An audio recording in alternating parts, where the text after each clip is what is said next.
Assalamualaikum warahmatullahi wabarakatuh dan salam sejahtera bagi kita semua. Pertama-tama saya akan memperkenalkan diri saya. Perkenalkan, nama saya Harlin Pasang dengan NIM 20044111384, kelas 1C, Fakultas Teknik Komputer, Prodi Informatika. Saya salah satu mahasiswi dari Universitas Djoko Adinoto Palopo.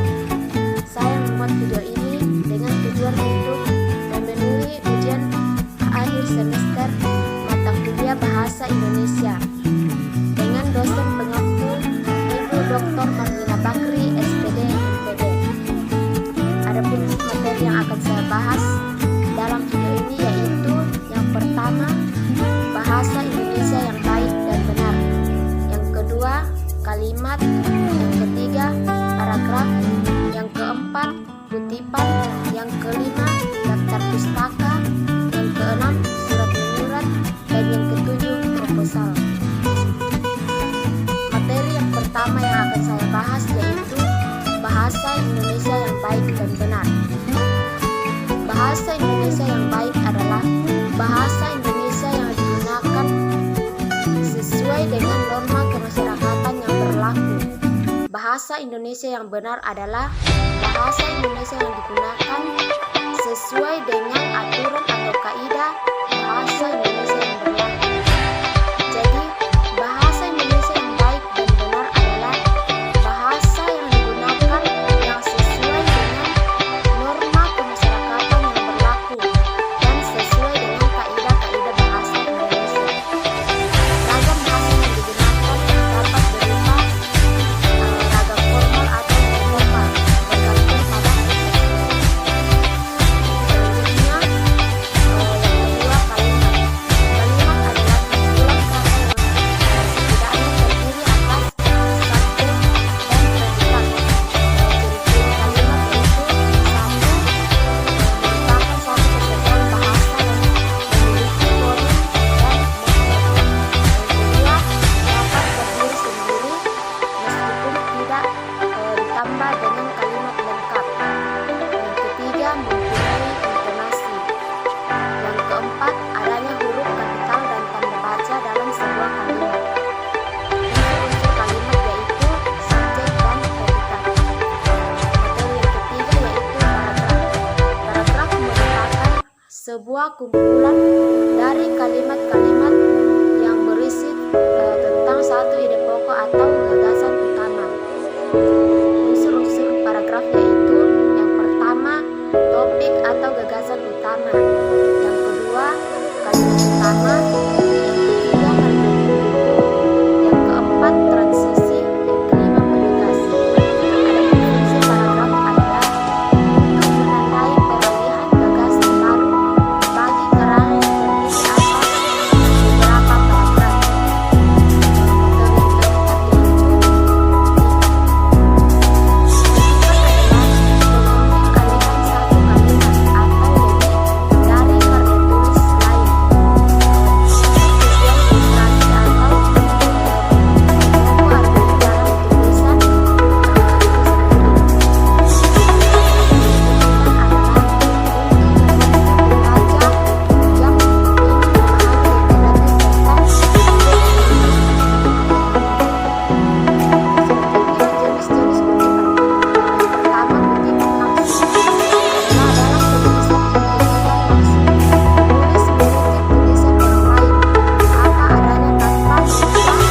Tulisan yang dikutipnya.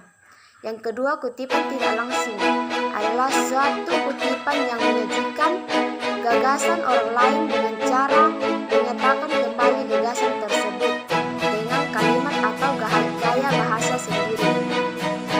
Selanjutnya, daftar pustaka.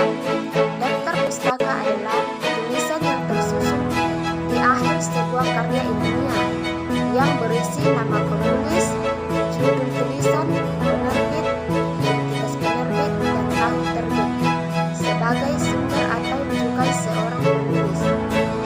Adapun fungsi daftar pustaka adalah supaya sumber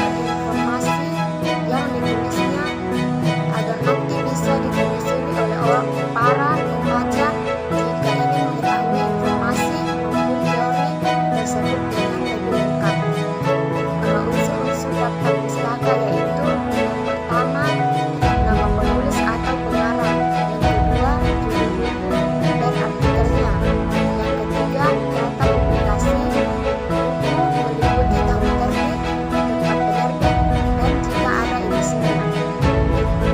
Urutan daftar pustaka yaitu yang pertama nama penulis, yang kedua tahun terbit, yang ketiga judul karya atau buku, yang keempat tempat penerbit, dan yang kelima nama penerbit.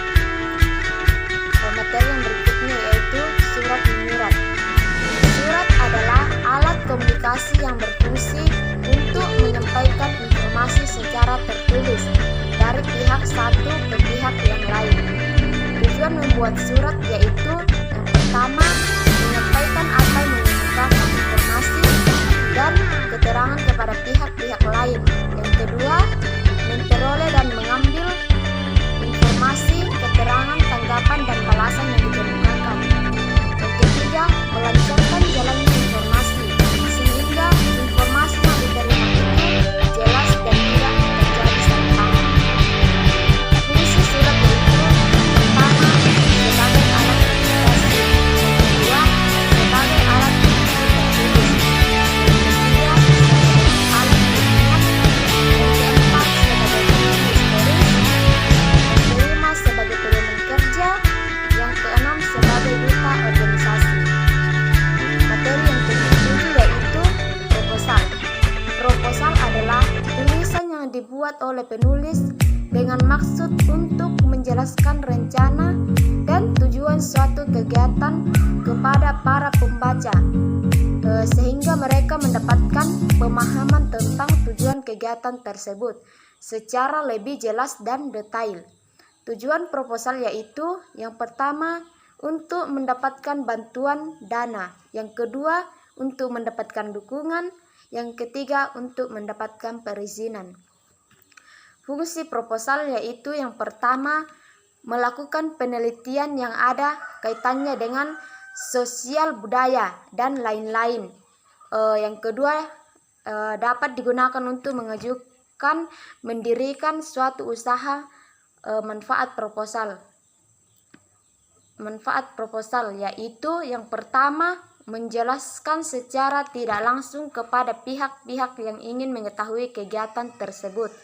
Yang kedua, untuk meyakinkan para donatur atau sponsor agar mereka memberikan dukungan material maupun finansial dalam wujud kegiatan yang telah direncanakan. Jenis-jenis proposal yaitu proposal bisnis, yang kedua proposal proyek, yang ketiga proposal penelitian, yang keempat proposal kegiatan. Sekian yang dapat saya sampaikan. Saya akhiri dengan ucapan wassalamualaikum warahmatullahi wabarakatuh dan salam sejahtera bagi kita semua.